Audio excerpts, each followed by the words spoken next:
So my topic is torch panel, diagnosis and interpretations. Myself, Professor Murthy. I am working as a professor in Bulgaria University, Ethiopia country. In the health science department, I am working at present. So with this introduction, straight away start my part. So you all are so familiar with the microbiology, the name microbiology. Laboratory test nu pogumbodhu typhoid test பத்தி கேள்விப்பட்டிருப்பீங்க, HIV test பத்தி கேள்விப்பட்டிருப்பீங்க, hepatitis B test பத்தி கேள்விப்பட்டிருப்பீங்க. அந்த மாதிரி வரக்கூடிய ரிப்பீட்டடா வந்துட்டு லேபுக்கு வரக்கூடிய எல்லா நோயை பத்தியும் அந்த நோய் உருவாக்கக்கூடிய தன்மை, அதுக்கு பிறகு எதை வச்சு டயக்னாசிஸ் பண்ணலாம், எப்படி இன்டர்பிரேட் பண்ணலாங்கிறது பேசிக்கா உங்களுக்கு தெரியும். சோ அதுல இருந்து கொஞ்சம் டிஃபரெண்டா விலகி நம்ம பார்க்க போற விஷயம் என்ன அப்படின்னா டார்ச், TORCH. சோ டார்ச்னா என்ன, எதுக்காக இந்த பேனல பண்ணணும், என்னென்ன விதமான லெபார்டரி டெஸ்ட் பண்ண முடியும், அதை நம்ம எப்படி இன்டர்பிரேட் பண்ணலாம், இந்த டார்ச் பேனல்ங்கிறது வந்துட்டு கட்டாயமா பண்ணணுமா வேண்டாமா. சோ இதை பத்தியான விஷயங்களை பத்தி நம்ம சொல்ல போறோம். பிரீஃபா தான் சொல்ல போறோம், நீங்க பயப்பட வேண்டாம், ஃபாஸ்டா முடிச்சிடுறேன். Right. Congenital infections are traditionally referred as torch. Congenital disease, தாயிலிருந்து ஃபீட்டஸுக்கு பிளாசண்டா மூலமா பரவக்கூடிய நோய்கள், congenital disorders are traditionally referred as torch. நார்மலா வந்துட்டு ஒரு பிரெக்னன்ட் விமன் லேபுக்கு போய் டெஸ்ட் பண்ணும்போது ஆஃப்டர் கன்சீவ்மெண்ட், கன்சீவ் ஆனதுக்கு பிறகு, கன்சீவ் ஆயிட்டாங்க அப்படின்னு தெரிஞ்சதுக்கு பிறகு லேபுக்கு போகும்போது அவங்க செய்யக்கூடிய ரொம்ப முக்கியமான டெஸ்ட் பால்வினை நோய்கள். அதை பத்தி எல்லாமே உங்களுக்கு தெரியும், டீட்டெயிலா சொல்ல விரும்பல. HIV டெஸ்ட் பண்ணுவாங்க, சிஃபிலிஸ் பண்ணுவாங்க, HPS-AG பண்ணுவாங்க, HCV பண்ணுவாங்க. சோ இது வந்துட்டு சாதாரணமா கன்சீவ் ஆன பிரெக்னன்ட் விமனுக்கு பண்ணக்கூடிய டெஸ்ட். சோ இதோட சேர்த்து நம்ம பண்ண வேண்டிய டெஸ்ட், முக்கியமான டெஸ்ட் என்ன அப்படின்னா வளர்ந்த நாடுகள், வாழ்ந்து கொண்டிருக்கின்ற நாடுகள், இப்ப ஏழை நாடுகள் மூணா பிரிக்கிறோம். ஃபார் எக்ஸாம்பிள் ஆப்பிரிக்கன் கான்டினென்ட் பாத்தீங்கன்னா கம்ப்ளீட்டா ஏழை நாடுகள், அவங்க டார்ச் பேனலுக்கு பெருசா எதுவுமே கொடுக்கறது இல்ல, இம்பார்ட்டன்ஸ் கொடுக்கறது இல்ல, முக்கியத்துவம் கொடுக்கறது இல்ல. அதே மாதிரி வளர்ந்துகிட்டு இருக்கிற நாடுகள்லயுமே எடுத்து பாத்தீங்கன்னா நிறைய இடங்கள்ல அவங்க டார்ச் பேனல்ல பத்தி ஒரு அவேர்னஸே கிடையாது. ஏன் இவ்வளவு, நம்மள கூட நிறைய பேருக்கு இந்த டார்ச் பேனல் அப்படிங்கிறது என்னன்னு தெரியாது, அதனோட அவசியம் என்னன்னு தெரியாது. நிறைய லேப்ல இந்த டெஸ்ட் யாரும் பண்றது இல்ல. கொஞ்சம் ரெஃபரன்ஸ் லெபார்டரியில கொஞ்சம் வெல் எக்யூப்டா இருக்கக்கூடிய லேப்ல மட்டும்தான் இந்த டெஸ்ட் பண்றாங்க. ஓகேவா? ரைட். அப்போ இந்த டார்ச் அப்படிங்கிறது வந்துட்டு கன்ஜெனிட்டல் டிசார்டர்ஸ், அந்த நோயை வந்துட்டு அடுத்த தலைமுறை, அதாவது தாயிலிருந்து ஃபீட்டஸுக்கு, கருவுக்கு வந்துட்டு டிரான்ஸ்ஃபர் ஆகக்கூடிய ஒரு நோய். அது கம்பைண்டா இருக்கு. Torch, TORCH infection and are important cause of fetal and neonatal morbidity and mortality. நோயுற்ற தன்மை, அதாவது இறப்பு விகிதம், இதை நம்ம சொல்றோம். எப்படி குழந்தை இறந்து போகுது, ஏன் மிஸ்கரேஜ் ஆகுது, ஏன் அபார்ஷன் ஆகுது. சோ இந்த மாதிரி ஒரு டிசார்டர்ஸ் கிரியேட் பண்றோம். ரைட். சோ இந்த டார்ச்ல என்னென்ன இருக்கு? டோக்சோபிளாஸ்மாசிஸ், இது ஒரு பாராசைட்டிக் டிசீஸ். ரூபல்லா ஒரு வைரல் டிசீஸ். சைட்டோமெகலோஸ் வைரஸ் ஒரு viral disease. Herpes simplex virus ஒரு வைரஸ் டிசீஸ். இந்த நடுவில் இருக்கிற O stands for other infection. அதோட சேர்ந்து அந்த O acronym specifically the O refers others infection. அது என்னன்னு பார்த்தோம்னா சிஃபிலிஸ், ட்ரிகோனிமா பாலிடம், வாரிசெல்லா ஜோஸ்டர், அது ஒரு viral infection. Parvo virus B19, hepatitis B, Zika. So the others stands for, these are all the different type of infection associated with the Toxoplasma, rubella, CMV and the herpes simplex virus. இது வந்துட்டு பண்ணணும். இந்த procedure வந்துட்டு நம்ம screen பண்ணணும். So இப்போ screen எதனால இந்த நோய் வருது, எப்படி வந்துட்டு ஒரு இது அதாவது தாயிலிருந்து சேய்க்கு எப்படி போகுது, கன்ஜெனிட்டல் டிசார்டர் எப்படி ஃபார்ம் ஆகுது. So transmission of the pathogens may occur perinatally postnatally. கருவுறுவதற்கு முன்னால, கருவுற்றுவதற்கு பின்னால, during the pregnancy. So prenatally, perinatally, postnatally, through transplacental passage of organism. Placenta வழியா நோய் கிருமி வந்துட்டு பரவுது. From என்ன source? Contact with the blood. ரத்தத்தினால, vaginal secretionsனால, இது ரெண்டும் ஒரு வகையான source. Or from exposure to breast milk. So breast milk மூலமாவும் பரவுவதற்கு வாய்ப்பு இருக்கு. அது வந்து CMV virus, HIV and herpes simplex virus. So this is the preliminary introduction. ஒரு சிறு முன்னுரை. What is a torch? It is a basically screening test. சாதாரணமா ஒரு ஸ்கிரீனிங் டெஸ்ட் சொல்லிடலாம். Screening test for whom? Pregnant women. Pregnant womenக்கு பண்ணக்கூடிய ஒரு test. It is typically performed as a group of blood test. Yeah, group of blood test. Toxoplasma, rubella, CMV, HSV and other infections. இது எல்லாம் ஒன்னா சேர்றதுனால group of blood infection சொல்றோம். To identify infections onto either newborn baby or may have already been transmitted. மதர்ட்ட இருந்து எப்படி அந்த newborn பேபிக்கு transfer ஆகுது through placenta. அதுக்காக வேண்டி இந்த டெஸ்ட்டை வந்துட்டு நம்ம பண்றோம். Early detection and treatment of any infection can help prevent complications in newborns. So நம்ம இதை எப்படி தடுக்கலாம், முன்கூட்டியே நம்ம வந்துட்டு இதுதான் காரணம்னு தெரிஞ்சுக்கிட்டா ட்ரீட்மெண்ட் பண்றதுக்கு ஈஸியா இருக்கும். அதுக்காக வேண்டி இந்த ஸ்கிரீனிங் டெஸ்ட்டை நார்மலா பண்றோம். Right. when to screen torch infection?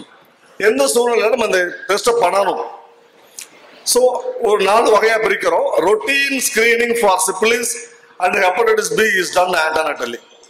So conceive ஆனதுக்கு பிறகு அவங்க டாக்டர்கிட்ட மகப்பேறு மருத்துவரை பார்க்க போகும்போது அவங்க ஃபர்ஸ்ட் அட்வைஸ் பண்றது, நீங்க இந்த எஸ்டிடி நியூஸ்லாம் இருக்கா இல்லையான்னு செக் பண்ணிட்டு வாங்கன்னு சொல்லுவாங்க. நம்மளும் போவோம், நம்மளும் டெஸ்ட் பண்ணுவோம். அது கூட சேர்ந்து இப்போ ரொட்டீனா வந்துட்டு சிபிலிஸ் ஹெப்படைட்டிஸ் பி இது ரெண்டு இருக்கான்னு பார்க்கும்போது ஆன்டனட்டலி we have to go for the routine screening. எதுக்கு? சிபிலிஸுக்கும் ஹெப்படைட்டிஸ் பிக்கும். அதுக்கு அடுத்தது எல்லாருக்கும் இந்த பேனலை பண்ணலாமா வேண்டாமா? அடுத்த question. Torch panel is not recommended in low risk asymptomatic pregnant women. Symptomatic, asymptomatic. Symptomatic அப்படின்னா நமக்கு நோயோட அறிகுறிகள் தெரியும். ஏசிம்டமேட்டிக்னா நோயோட அறிகுறிகள் தெரியாது. ஸோ அந்த மாதிரி லோ ரிஸ்க் ஏசிம்டமேட்டிக் பிரெக்னன்ட் உமனா இருந்தா அவங்களுக்கு இந்த டெஸ்ட் பண்ண வேண்டியது இல்லை. ரைட். யாருக்கு பண்ணலாம்? Some abnormalities. Torch screening is indicated in presence of fetal hydrops. Fetal hydrops. அது ஒரு கண்டிஷன். Intrauterine growth restriction. கரு வந்துட்டு சரியா வளராத ஒரு தன்மை. Fetal anemia. If it is fetal anemia, should be screened for parvovirus. So all other infection சொல்லிட்டோம், HIV சொல்லிட்டோம், HBV சொல்லிட்டோம், நார்மலா டோக்சோபிளாஸ்மா, ரூபல்லா, CMV, HSV சொல்லிட்டோம். So low risk group of பீப்புளுக்கு பண்ண வேண்டியது இல்லை. கண்டிஷன் இருந்தா இந்த டெஸ்ட்டை பண்ணலாம், இல்லைன்னா பண்ண வேண்டாம். ரைட். நியோனேட். ஸோ நியோனேட் கண்டிஷன்னா என்ன? ஸோ எல்லா நியோனேட்டும் பண்ணுமா பண்ண வேண்டாமா? So neonate with some abnormalities. அந்த அப்நார்மாலிட்டிஸ் என்னன்னா ஹைட்ராப்ஸ் ஃபிட்டாலிஸ், நீர் கோர்வை எடுத்து தலையில வந்திருக்கும். மைக்ரோசெஃபாலி, தலை வந்துட்டு சின்னதா இருக்கும், தலை வந்துட்டு சின்னதா இருக்கும், வளராம தன்மை. Cataract, hearing loss, hearing disability, rash and IUGR, intrauterine growth disorder. Then hepatosplenomegaly, இது தமிழ்ல சொல்லணும்னா ஈர் அழிப்புன்னு சொல்லுவாங்க. ஈரல் சம்பந்தப்படக்கூடிய ஒரு சூழ்நிலை. அண்ட் கான்ஜுகேட்டட் ஜாண்டிஸ், காமாலை, கன்ஜெனிட்டல் ஹார்ட் டிசீஸ். சில பேருக்கு நேச்சுரலாவே ஹார்ட்ல சில விதமான ப்ராப்ளம் இருக்கும். அது கன்ஜெனிட்டல் டிசார்டர்னு சொல்றது. அந்த மாதிரி இருந்துச்சுன்னா சூசர்ஸ் சூசஸ்னா தசை பிடிப்பு, த்ரோம்போசைட்டோபெனியா, பிளேட்லெட்ஸ் லெஸ்ஸா இருக்கிறது. ஸோ இதெல்லாம் கண்டிஷன். இந்த மாதிரி கண்டிஷன் நியூனோட்டுக்கு இருந்துச்சுன்னா நம்ம கண்டிப்பா டார்ச் பேனல் பண்ணணும். திஸ் இஸ் த எந்த சூழ்நிலை பண்ணணும் அப்படிங்கிறதுக்கு உண்டான விளக்கம் இதுல கொடுத்துருக்கோம். Right. So the first disease toxoplasmosis. இது ஆக்சுவலா வந்துட்டு ஒரு பாராசைட் டிசீஸ். பாராசைட் தான் காஸ் பண்ணுது. இந்த பாராசைட் நார்மலா எங்க இருக்குன்னு சொன்னா பூனை இருக்கக்கூடிய பெட் அனிமலா இருக்கக்கூடிய எல்லா இடத்துலயுமே இந்த பாராசைட் இருக்கும். யாரெல்லாம் ஹேண்டில் பண்றாங்களோ அவங்களுக்கு இந்த நோய் கிருமி பரவறதுக்கு உண்டான வாய்ப்பு இருக்கு. So toxoplasma gondii is an obligate intracellular parasite. Obligate, strict condition, intracellular parasite.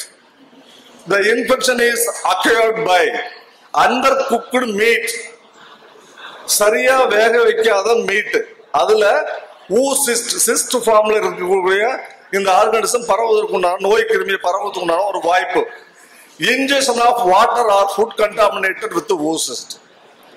So இந்த cyst form or oocyst form ரெண்டு விதமான ஃபார்ம்ல, ஒன்னு வேக வைக்காத மீட் மூலியமாவோ இல்ல வாட்டர், வெஜிடபிள்ஸ், ஈட்டபிள் ஐட்டம்ஸ் என்ன இருக்குதோ அது மூலியமா பரவுவதற்கு உண்டான வாய்ப்பு இருக்கு. அது எதன் மூலியமா? Excreted in the cat feces. So cat is the main source for the toxoplasma gondii. Congenital infection in fetus generally results when mother acquires primary infection during pregnancy. So this is also basically a main congenital disorder caused by Toxoplasma gonidi. The risk of transmission in the first, second, third trimester, 15%, 30%, 60% respectively. Even first trimester to the third trimester, the disease will carry and it is transmitted easily to the pregnant woman. There is no any chance. First, second, third.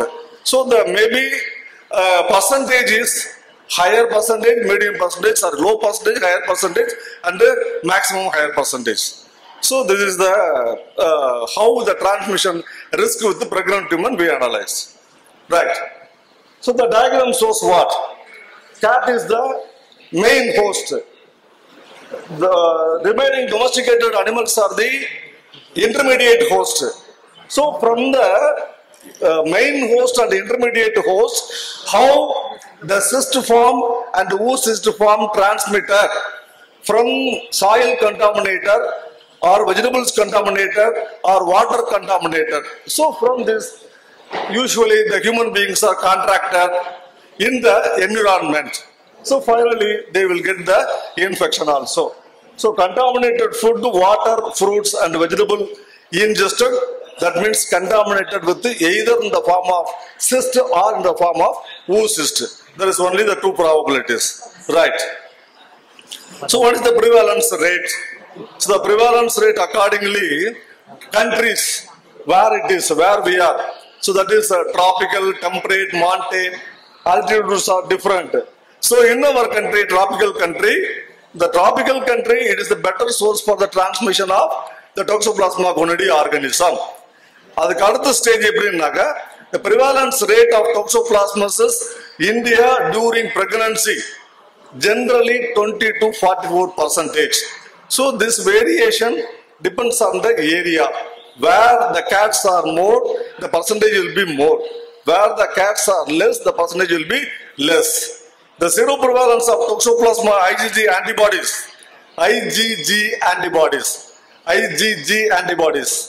IgM antibody. So you are so familiar. I mean, so many senior technicians are there. Acute status of the infection பார்க்கிறதுக்கு நம்ம யூசுவலா வந்துட்டு IgM சொல்லுவோம். Carrier status, convalescence, அதாவது mother to fetus இதெல்லாம் போகும்போது IgG வந்துட்டு மெயினா வந்துட்டு கான்சென்ட்ரேட் பண்ணுவோம். So the prevalence of Toxoplasma IgG antibody in various regions in India from 40 to 75%. அதுக்கு அடுத்தது child bearing age, Toxoplasma IgG in women of child bearing age 25 to 28%. So இந்த மாதிரி நோய் பரவுவதற்கு உண்டான சதவீதத்தை நம்ம சொல்றோம். ரைட். எப்படி நம்ம டயக்னாசிஸ் பண்ணலாம்? So diagnosis, when go to the diagnosis, the first step confined with serum anti toxoplasma gonidie, serum IgM antibodies, toxoplasma gonidie IgM antibodies. So IgG and IgM presence, qualitative analysis of ELISA. இப்போ நம்ம நார்மலா பார்த்தோம்னா different type of markers use பண்றோம். Blood markers use பண்றோம். யூரினை வந்துட்டு சில நேரத்தில் மார்க்கர்ஸா யூஸ் பண்றோம். Serological component used as a markers, molecular markers. So இதை வந்துட்டு நார்மலாக எல்லா லேப்லயுமே வந்துட்டு ஸ்பெசிஃபிக்கா பண்றதில்ல. ரேபிட் டெஸ்ட் இப்போ நார்மலா எல்லாத்துக்குமே அவைலபிளா இருக்கு. இந்த ரேபிட் டெஸ்ட் போகும்போது ஒன்னு கார்ட் டெஸ்ட் பண்ணுவாங்க, அப்படி இல்லைன்னு சொன்னாக்கா ஸ்ட்ரிப் டெஸ்ட் பண்ணுவாங்க. இது அவைலபிள் இருக்கு. ஆனா ஸ்பெசிபிசிட்டி சென்சிட்டிவிட்டி நீங்க பார்க்கும்போது ரேபிட் டெஸ்ட் எப்பயுமே கொஞ்சம் கம்மியா இருக்கும். when you come to the ELISA, the specificity sensitivity will be little more. When you come to the next step, molecular biological work, I mean PCR level demonstration, you will get maximum specificity. So நம்ம availability base பண்ணி நம்ம லேப்ல என்ன இருக்கோ அதை base பண்ணி நீங்க rapid test use பண்ணலாம், கார்ட் டெஸ்ட் யூஸ் பண்ணலாம், ELISA யூஸ் பண்ணலாம், PCR யூஸ் பண்ணலாம். Right. The commonly used test are, அப்போ இத்தனை இருந்தாலும் நம்ம நார்மலா எதை யூஸ் பண்ணணும்னு சொன்னா ELISA. So ELISA, demonstration of ELISA, that means demonstration of IgM and IgG. இந்த IgG avidity டெஸ்ட்ங்கிறது வந்துட்டு யூசுவலா zero in between the zero conversion and persistence of IgG in human serum. இதை பேஸ் பண்ணி தான் நம்ம இந்த IgG avidity டெஸ்ட் நார்மலா பண்றோம். Right. என்ன கன்ஃபர்மேட்டரி டெஸ்ட் பண்ணலாம்? Sabin-Feldman dye test. So that is the gold standard. ஒவ்வொரு மைக்ரோபயாலஜி டெஸ்ட்டுக்குமே நார்மலா நம்ம சொல்ற விஷயம் என்னன்னா கோல்டு ஸ்டாண்டர்ட் அப்படிங்கிறது ஒன்று இருக்கு. எது ஒவ்வொன்றுக்கும் இருக்கு. ஸோ இந்த ஆர்கனிசத்தை பொறுத்த வரைக்கும் கோல்டு ஸ்டாண்டர்ட் வந்துட்டு ஃபெல்ட்மேன் டை டெஸ்ட் நார்மலா யூஸ் பண்ணலாம். தென் இன்டைரக்ட் ஃப்ளூரசன்ஸ், இந்த indirect immune fluorescens antibody coated with the fluorescing substances, then viewed under the fluorescence microscope. இந்த மாதிரி fluorescence microscope எல்லா லேப்லயுமே இருக்காது. ஸோ இது வந்து ரொம்ப ரேரா தான் பண்ணுவாங்க. அதுக்கப்புறம் அது reference laboratory, for example district headquarters hospital இல்ல ரீஜனல் ஹாஸ்பிட்டல், இந்த மாதிரி இடங்கள் மட்டும் தான் யூஸ்வலா fluorescent antibody டெக்னிக் பண்ணுவாங்க. So followed by what are all the other test can be done. CLIA, chemiluminescence assay, indirect heme agglutination test, latex agglutination test, நார்மலா slide டெஸ்ட்லயே பண்ணலாம். மாடிஃபைடு அக்ளூட்டினேஷன் டெஸ்ட், அதோட மாடிஃபைடு வெர்ஷன். தென் molecular biology நீங்க போகும்போது vessel blotting பண்ணலாம். So என்ன proteins வந்து specific புரோட்டீனோ அந்த protein வந்துட்டு நமக்கு ஈஸியா ஐசோலேட் பண்ணி வெசல் பிளாட் டெக்னிக்ல ஐடென்டிஃபை பண்ண முடியும். ஏன்னா யூஸ்வலா வந்துட்டு அந்த மார்க்கர் ஸ்பெசிபிக்கல் வைரலாஜிக்கல் மார்க்கரையும் அதை யூஸ் பண்ணுவோம், பாரஸ்டாலஜிக்கல் மார்க்கரையும் யூஸ் பண்ணுவோம். எந்த ஒரு டெஸ்டா இருந்தாலும் எந்த ஒரு நோயா இருந்தாலும் ஃபர்ஸ்ட் ப்ரையாரிட்டி அப்படின்னா ஹையஸ்ட் ஸ்பெசிபிசிட்டி, ஹையஸ்ட் சென்சிட்டிவிட்டி அப்படின்னு சொன்னா molecular biology work. For example Europe country, US எல்லாம் போனீங்கன்னா அவங்க எடுத்த உடனே ஃபர்ஸ்ட் பண்றது the presence of HPV DNA, presence of HIV DNA, presence of concerned antibodies, that material. கொஞ்சோடு மெட்டீரியல் இருந்தா கூட PCR மூலமா மல்டிப்ளை பண்ணி ஈஸியா கண்டுபிடிச்சிடலாம். So the PCR is the highest probability, but the routine test can be done with only serological procedure. Right. இதை interpret பண்ணணும் result. இப்போ ELISA வந்துட்டு நார்மலா எல்லா லேப்லையும் பண்ணுவோம்னு சொல்லியாச்சு. ரெண்டு டெஸ்ட் சொல்லியிருக்கோம், IgG IgM சொல்லியிருக்கோம். So the first criteria, IgM negative, IgG negative, no past, that means no infection or past or recent infection. அப்ப இன்ஃபெக்ஷனே இல்ல நெகட்டிவ்னு சொல்லும் போது எது IgG IgM ரெண்டுமே. செகண்ட் வரும்போது IgG positive, IgM negative. So இப்போ அக்யூட் ஸ்டேட்டஸ் ஆஃப் இன்ஃபெக்ஷன் இல்ல, but IgG positive இருக்கு. அப்போ பாஸ்ட் இன்ஃபெக்ஷன் 6 மாசத்துக்கு முன்னால நோய் இருந்திருக்கலாம், அதனால வந்துட்டு IgMக்கு நெகட்டிவ் காமிக்குது. The third category negative, IgG negative, persistence இல்ல, பட் சர்க்குலேட்டிங் ஆன்டிபாடி நார்மலா பிரசன்ட் ஆயிருக்கு. ஸோ இது எதை இண்டிகேட் பண்ணுது? Very early infection. என்னன்னா நம்ம உடம்புல ஆன்டிஜன் உள்ள போய் ஆன்டிபாடி கன்வர்ஷன் ஃபார்ம் ஆனதுக்கு பிறகு ஃபர்ஸ்ட் உருவாகக்கூடிய ஆன்டிபாடி ஐஜிஎம். ஸோ அது வந்துட்டு கொஞ்ச நாளையில லாஸ்ட் ஆயிடும், ஒரு குறிப்பிட்ட பீரியட்ல லாஸ்ட் ஆயிடும். அதுக்கப்புறம் பர்சிஸ்டன்ஸா இருக்கிறது வந்துட்டு ஐஜிஜி, ரைட்? ஸோ அதனாலதான் நமக்கு அது ரீசன்ட் இன்ஃபெக்ஷன் சொல்றோம். நெக்ஸ்ட் வந்துட்டு ஐஜிஜி பாசிட்டிவ், ஐஜிஎம் பாசிட்டிவ், ரெண்டுமே positive, suggestive of acute infection. So ரெண்டும் பாசிட்டிவா இருந்தாதான் எலிசாவில் நம்ம பாசிட்டிவ் டெஸ்ட்னு சொல்லி சொல்றோம். ஸோ இதுல ஐஜிஜி அவிடிட்டி டெஸ்ட் நமக்கு எப்போ தேவையோ அப்போ நம்ம அதை பண்ணிக்கலாம். ஸோ எல்லா கண்டிஷனுக்கும் ஐஜிஜி அவிடிட்டி டெஸ்ட் பண்ணணுங்கிறது நெசசரி கிடையாது, ரைட்? ஸோ இது வேற என்ன மார்க்கர்ஸ் யூஸ் பண்ணலாம்? சிரோலாஜிக்கல் மார்க்கர்ல டோக்ஸோபிளாஸ்மா பார்த்தீங்கன்னா IgG serological marker you can use it.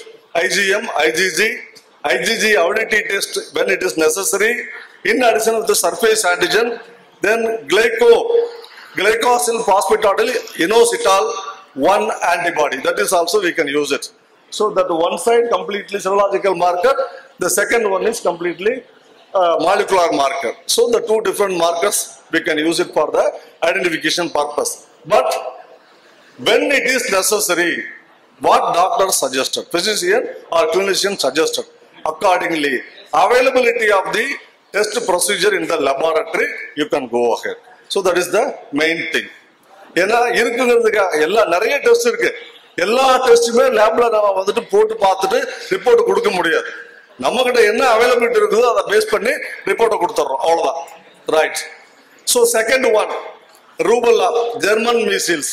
Rubella otherwise called as German measles. இது வந்துட்டு ஒரு ஆர்என்ஏ வைரஸ், டோகோ விரிடேங்கிற ஃபேமிலியில வரக்கூடியது. Inhalation, transmission of the organisms are inhalation, respiratory route. So இது நார்மலா இந்த மாதிரி பரவும். Pregnant woman can transmit the virus to their newborn child through the placenta. அப்ப அதோட கான்சிக்வன்சஸ் நமக்கு என்ன? மிஸ்கரேஜ் ஃபார்ம் ஆகலாம், இந்த ஸ்டில் பர்த் ஃபார்ம் ஆகலாம், இல்ல ப்ரீமெச்சூர் பேபி டெலிவரி பண்ணலாம். ஸோ இது மூணு condition. Rubella congenital syndrome or rubella infection, it is there in the pregnant woman. There is a chance of miscarriage, chance of stillbirth, chance of premature birth. So it is disorders, right? The transmission of congenital infection after maternal rubella,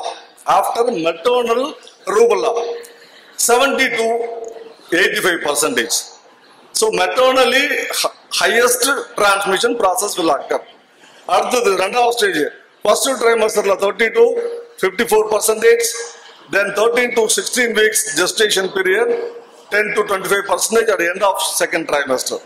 So this is how the disease producing organism which will transmit in the condition of the pregnant woman, right? So the main syndrome வந்துட்டு congenital rubella syndrome. So அது வந்தா என்ன நடக்கும்ங்கறத next slideல பாப்போம், right?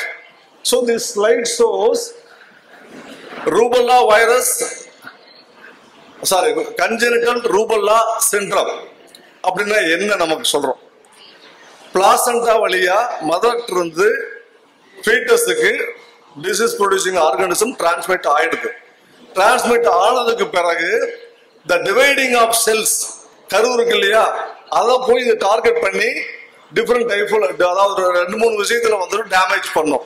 So அதனால நம்ம என்ன சொல்றோம்னா இதுக்கு பேர் வந்துட்டு ரூபல்லா கன்ஜெனிட்டல் சிண்ட்ரம்னு சொல்றோம், ரைட்? ஸோ இந்த மாதிரி சிண்ட்ரம் ஃபார்ம் ஆகும்போது, சிம்டம் அப்படின்னா ஒரே ஒரு சிம்டம் சொல்லிடலாம். சிண்ட்ரம்னா கலெக்டிவ் சிம்டம்ஸ் 2-3 விதத்துல வந்துட்டு பாதிப்பு ஏற்படக்கூடியது, அதனால அதுக்கு சிண்ட்ரம்னு சொல்றோம், right? This can trigger loss of pregnancy, stillbirth form ஆகலாம், or can cause several damage, ஃபீட்டஸ்ல ஃபார்ம் ஆகலாம், எஸ்பெஷலி ஐ ப்ராப்ளம்ஸ், கண்ணில் குறைபாடு ஏற்படலாம், hearing problems and heart damage. Congenital heart problem also will carry out to the next generation. So 90% of the babies can be born with CRS. அப்படி வந்து குழந்தை பிறந்தா 90% குழந்தைக்கு பாதிப்பு வரதுக்கு வாய்ப்பு இருக்கு. Leading to deafness, ஒன்னு காதல ஏற்படுற குறைபாடா இருக்கலாம், cataract கேட்ராக்ட் நார்மலா வந்துட்டு 50 வருஷத்துக்கு மேல 45 வருஷத்துக்கு மேல தான் நார்மலா ஃபார்ம் ஆகும். So rubella congenital rubella syndrome form ஆகி அந்த குழந்தை பிறந்தா கேட்ராக்ட் வரதுக்கு வாய்ப்பு இருக்கு. தென் லேர்னிங் டிசபிலிட்டிஸ் அதுவும் ஒரு disorder. Then 20% of the pregnancies can result in spontaneous abortion. Abortion ஆயிடும் தொடர்ச்சியா, அது எப்படி ஆகும் நமக்கு தெரியாது. That's why spontaneous abortion, one of the probability, stillbirth and fetal death also will occur. So the disorder congenital CRS with a 90% with pregnant women, 20% with babies, there will be a problem also, right? Congenital rubella syndrome occurs when a pregnant woman contracts the rubella virus and it passes through the placenta to the unborn child. இங்க எல்லாமே நம்ம சொல்றது வந்துட்டு unborn child னு சொல்றோம், ரைட்டா? Right. Diagnosis. When come to the diagnosis part, similar, the presence of IgM and IgG, right? The diagnosis of rubella virus infection is made by serological marker, the demonstration of IgM. அப்போ qualitative analysis சொல்லும்போது whether it is present or not அது மட்டும் தான் சொல்றோம். இப்போ fourfold increase of antibody titer னு சொல்லும்போது we have to go for the quantify the amount of antibodies present in the serum or plasma. So 4, அதாவது normal ரேஞ்சை விட 4 பங்கு அதிகமா இருந்துச்சுன்னா the infection confined. The presence of specific IgM antibodies indicates recent infection because already we informed these are all the main circulating antibodies. Next, congenital rubella in the neonate is diagnosed by virus isolation or blood testing. So virus isolation and cultured either embryonated basis or tissue culture basis. So blood markers also sometimes used to identify congenital rubella. The antibody persistence of IgG beyond 6 months. So 6 மாசத்துக்கு மேல IgG antibody கண்டிப்பா persist ஆயிருக்கும் சேரத்துல. So the demonstration of IgM along with the IgG we can able to confirm the disease. So இது ரெண்டு தான் main. அதுக்கு அடுத்து பார்க்கும்போது வேற சில டெஸ்ட் எல்லாம் பண்ணலாம். LaTeX agglutination, HAI, the passive hemagglutination, radio immunoassay, then fluorescence immunoassay, இதெல்லாம் கூட இருக்கு. பட் ஆனா இது எல்லாமே ரிசர்ச் ஓரியன்டா தான் பண்ண முடியும். நார்மலா பண்றது serological marker demonstration through ELISA procedure, right? Sometimes you can demonstrate amniotic fluid, CSF, other body fluids. This is also can be done. PCR methods also available, but only few laboratories are made with molecular test. Right? நீ ELISA வரும்போது எப்படி result இருக்கும்? The level of antibody titer value IgM greater than 1.1 international unit per ml, which indicates active infection. The second, IgG less than 7 international unit per ml indicates no immunity to rubella. Immunity status or past infection. Third one, the IgG level greater than 10 international unit per ml indicate immunity to rubella. So immune status and the infection status to be identified based on the ELISA procedure. The two quantification assay, not qualitative assay. Right. Third one, cytomegalovirus, CMV. It is basically herpes virus, which is known as herpes virus. அப்ப the herpes virusல மற்ற சில வைரஸஸ்லாம் சேர்ந்து இருக்கு. என்னன்னா varicella zoster, Epstein-Barr virus அதுவும் சேர்ந்து இருக்கு. CMV அப்படிங்கிற வைரஸ் இருக்கக்கூடிய ஃபேமிலியில varicella zoster, Epstein-Barr virus. Sometimes the other infections which include either varicella zoster or Epstein-Barr virus also we have to screen along with the torch panel. Right. Transmission already we informed perinatally, blood transfusion, transplantation patients also highest possibility. CMV infection can cause serious illness in newborns and immunosuppressed individuals or patients also. So இவங்கெல்லாம் வந்துட்டு probably இந்த disease carry பண்றதுக்கு அதிகபட்சமா normal இண்டிவிஜுவலுக்கு வராம இவங்களுக்கு அதிகமா வரதுக்குண்டான வாய்ப்பு. Right. Next, the most newborn CMV infections can be acquired before birth, during birth and later in life. So பிறக்கிறதுக்கு முன்னாடி பிரசவிக்கும் போது later in life also the exposure of CMV normally will occur. Right. CMV infection may cause severe congenital abnormalities such as microcephaly, the head will be problem, motor disability, neurological disorder, mental retardation is the complications of the CMV. Then how to you can able to demonstrate under the laboratory? The laboratory procedure confined with the presence of IgM and IgG.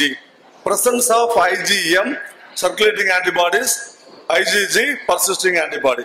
So both we can use for the status. Right. இதுலயும் பார்க்கும்போது உங்களுக்கு quantification தான் procedure, qualitative அசை பண்றது இல்ல. A fourfold increase in the titer indicates the acute status of infection. So அதுதான் நமக்கு main point. So அடுத்தது பார்க்கும்போது the prevalence of CMV antibodies varies with the age and the geographical location. So ஏரியாவுக்கு தகுந்த மாதிரி நோயோட தன்மை, நோயுற்ற தன்மை வந்துட்டு விகிதாச்சாரம் மாறுங்கிறது இம்பார்ட்டன்டானது. 40% ஆரம்பிச்சு 100% வரைக்கும் போறதுக்கு வாய்ப்பு இருக்கு. Right. Next, direct detection of antibody IgM for acute infection. So acute இன்ஃபெக்ஷனை கன்ஃபார்ம் பண்றதுக்கு நம்ம IgM மட்டும் யூஸ் பண்றோம். Positive serological test in infants first 3 weeks indicates congenital infection. Positive serological test in infants after birth 3 weeks indicates congenital infection. அது congenital infection சொல்லி நம்ம identify பண்ணிடுறோம். Positive after the 4th week of indicates an infection in postpartum or intrapartum infection. We designated it 2 different categories. Right. So IgG indicate convalescent stage. So already we informed seroconversion process, circulation, seroconversion, persistence. So the IgG indicates convalescent stage. Right. The increasing titer value முதல் வாரத்துல எவ்வளவு வந்திருக்குன்னு பார்க்கணும். ரெண்டாவது வாரத்துல வரும்போது அது increase ஆகும், தேர்ட் வீக்ல வரும்போது இன்க்ரீஸ் ஆகும். So the increasing titer of IgG antibody indicates acute status of infection. So இதை விட்டுட்டு வேற என்ன டெஸ்ட் பண்ணலாம்னா என்சைம் இம்யூனோ அசே பண்ணலாம், indirect immunofluorescence assay பண்ணலாம், ELISA procedure normally we are doing, complement fixation test, anti-complement immunofluorescence, indirect hemagglutination. So these are all the various serological tests can be performed for research purpose as well as normal. So நார்மலா ஒரு லேப்ல வந்துட்டு நம்ம CMV கண்டுபிடிக்கிறதுக்கு ELISA procedures தான் use பண்றோம். அவ்வளவுதான். The PCR is the highest identification. Even small amount of DNA particle which is enough to identify through PCR. So specificity higher in PCR cases. So அதான் மெயினான பாயிண்ட். இதுல வரும்போது எப்படி நம்ம இன்டர்பிரேட் பண்ணலாம்? Interpretation of the ELISA result 4 different category. CMV IgG test, CMV IgM, CMV IgG avidity test. 3 different category. Non-reactive for IgG IgM, CMV IgG also non-reactive. Just we can inform no infection. The second category, reactive for IgG, non-reactive for IgM. For CMV IgG avidity test, high avidity. So it indicates past infection, low risk in utero transmission. Transmission risk இல்ல, ஆனா infection இருக்குன்னு confirm பண்றோம். Past இன்ஃபெக்ஷனா இருக்கலாம்னு சொல்லி identify பண்றோம். High அவிடிட்டி டெஸ்டும் IgG test இது ரெண்டும், IgG நார்மலும் IgG avidity test ரெண்டும் வந்துட்டு இருக்கும்போது it indicates past infection. Then reactive for IgG and IgM, IgG avidity, low avidity. So primary infection. The primary infection stage வந்துட்டு transmission ஆகிறதுக்கு அதிக வாய்ப்பு, high risk for in vitro transmission. The நாலாவது category ரெண்டுமே reactive, high avidity, non-primary infection, low risk for in vitro transmission. So this type of interpretation given by the CDC 2010, it is a CDC information, right? The last one, herpes simplex virus, HSV. HSV classified into HSV1 and HSV2.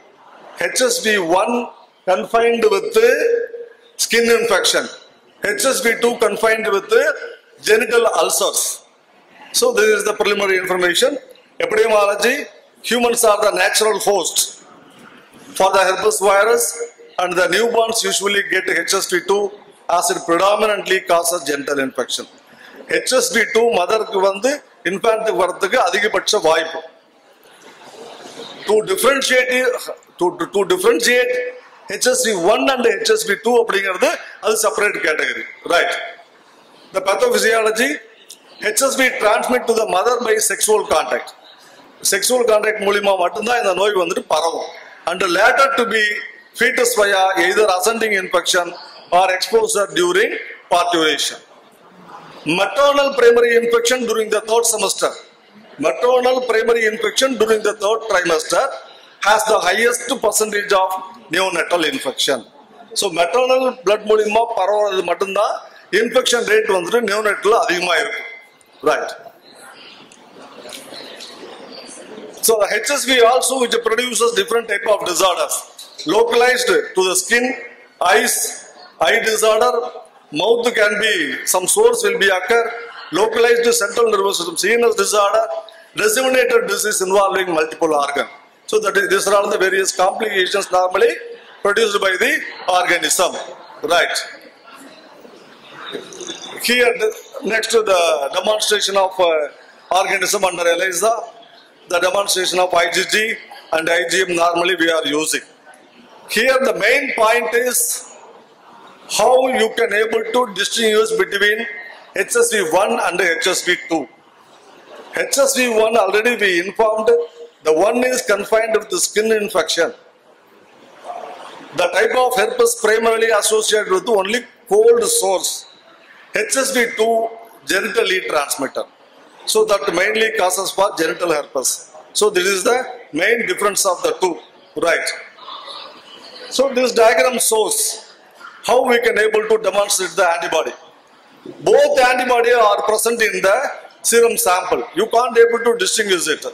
Assessed via blood work. So the blood marker can be used for the first step. Followed by, cannot distinguish between oral and genital herpes. So already we informed the oral infection caused by HSV1 and herpes, the genital infection caused by HSV2. So through demonstration of both IgG and IgM, we can't able to differentiate between both the HSV. Third, indicate infection presence and timing. So only we can able to know the presence of both antibodies in the plasma or serum. So IgG antibody separate demonstrate பண்ண முடியும், IgM separate நம்ம demonstrate பண்ண முடியும். When you go for the demonstration of IgG, that is main organism which is responsible for the distinguish between the HSV1 and the HSV2. IgM, acute status of the infection, we are identifying, right? So that's it. The third one, the interpretation of the result through ELISA. The positive test is indicated IgG detector, negative IgG not detector. Equivocal, there is a result. In ELISA, you must know only one important point. There is a procedure, equivocal. The equivocal, how we can able to confirm? Unclear result. When it comes equivocal point, you have to repeat the test second week and third week. A definite positive reaction, a definite negative reaction, there will be no problem. In between that, the range will be in equivocal range. We have to administer subsequent laboratory test if needed. So that is the main point, right? So here IgG result may be considered along with the IgM. The infection confined with the same procedure be given. IgG and IgM positive, or just IgM, patients likely have a new infection. So IgM alone, if you find, that is infection. IgM along with the IgG means that is the past infection or persistence of the infecting organism in the serum. Right. The PCR is the highest test procedure. For HSV nowadays, PCR lesser than the serology, less than the serological, less expensive. So that's why we can go directly PCR procedure for this particular infection. Right. So far we discussed the toxoplasmosis, rubella, CMV and HSV. The others category, already you are so familiar. This is the last slide, I am going to finish it. Okay. Syphilis disease, hepatitis B, varicella zoster, Zika virus, parvovirus B19. So these all are comes under which category? Specifically others. During the pregnancy, how you are going to screen the 4 main infections, along with you have to perform these other infections also. As per CDC information and WHO information, there is a regular procedure. They have to go for the screening of STD. But when you go for the TORCH panel, along with the TORCH panel, the other infections already may included. If you missed it, you can go for the, along with the TORCH panel, other infections also. So, everything listed out. These are all the different type of demonstration of these organisms. Consolidatedly I given. That's all about. Thank you. Thank you very much.